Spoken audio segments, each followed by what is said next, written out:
হেৰাইছ হাল কি হেৰিবাই সাধাৰণতে গৰুই দি হাল বাই বুলি আপোনালোকক বুজাব লগা নাই। কিন্তু আজিৰ পৰা 100 বছৰ আগতে আমাৰ ইয়াতে এক টুকুৰা জাগা আছে য'ত মানুহৰ দ্বাৰাও হাল বোৱা হৈছিল। কোনখিনি জেগাতে? এই অলপ আগত। বোলক হ'লে আৰু তাতে কিবা কিবি আছে বুলি ইয়ে মোক আগতে কৈছিল। বোলক গতিকে আমি যাই থাকোঁ নেকি? Block block block block block block. মই ব্লগ বনাব যাওঁ বুলি শুনি ভাইটি কেইটামান আহিছে, কিন্তু মোৰ এটাই প্ৰব্লেম, আহাক এই সদায় সদায় ৰখবা লাগে। চাওকচোন ৰাইজ কি কৰা যায় আহাক।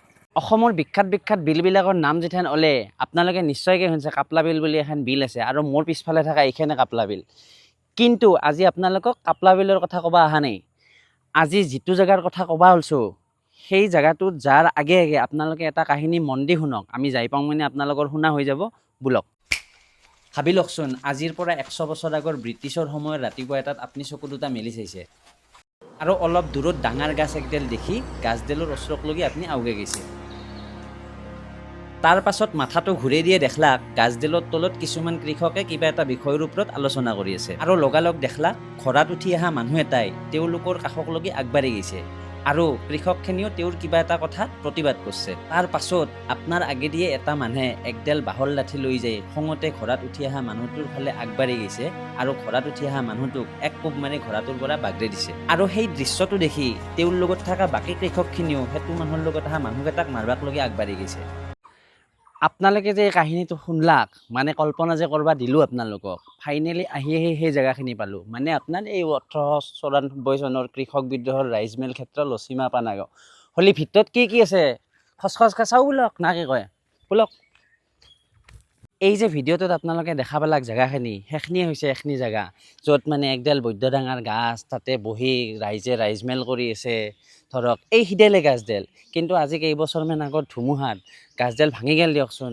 মই সঁচাকৈ দিয়ক এখিনি জেগাত আহি এনেহেন লাগছে যে 134 বছৰ আগতে কেনেহেন ঘটনা এটা ঘটি গৈছিল, কিমান ঐতিহাসিক জেগা।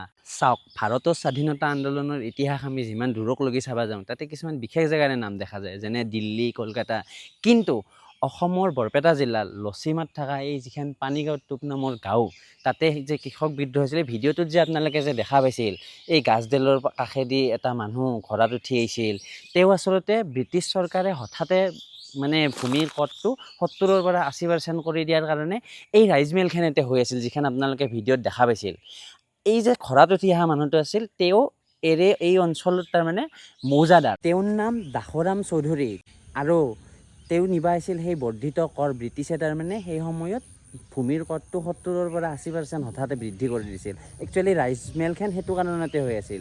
আৰু তেওঁক যে এক কোব মাৰি যে ঘোঁৰাটোৰ পৰা যে নামে দিছিল, যে তেওঁ আছিল এই অঞ্চলৰে কৃষক পুষ্পৰাম তালুকদাৰ, মানে পুষ্পৰাম কাহাৰ বুলি তেখেতক জানে আচলতে।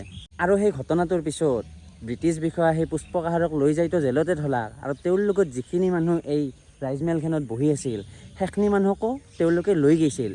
লৈ যাই আপোনালোকক যে ভিডিঅ'টোৰ আৰম্ভণিতে কৈছোঁ মানুহেদি হাল বা বুলি, সেই মানুহেদি তাহাক হাল বাই মানে কষ্ট দিছিল, মানে শাস্তি আছিল সেইটো। ভাৰতৰ ইতিহাসত লিপিবদ্ধ হৈ থকা এই ঠাইখিনি চৰকাৰে ৱাল চোৱাল দি অলপমান সংৰক্ষণ কৰিছে বাৰু, আৰু তথাপিতো কৰিব লগা বহুত কাম আছে ইয়াতে, যিহেতু এখাজা ইমান গুৰুত্বপূৰ্ণ ঠাই।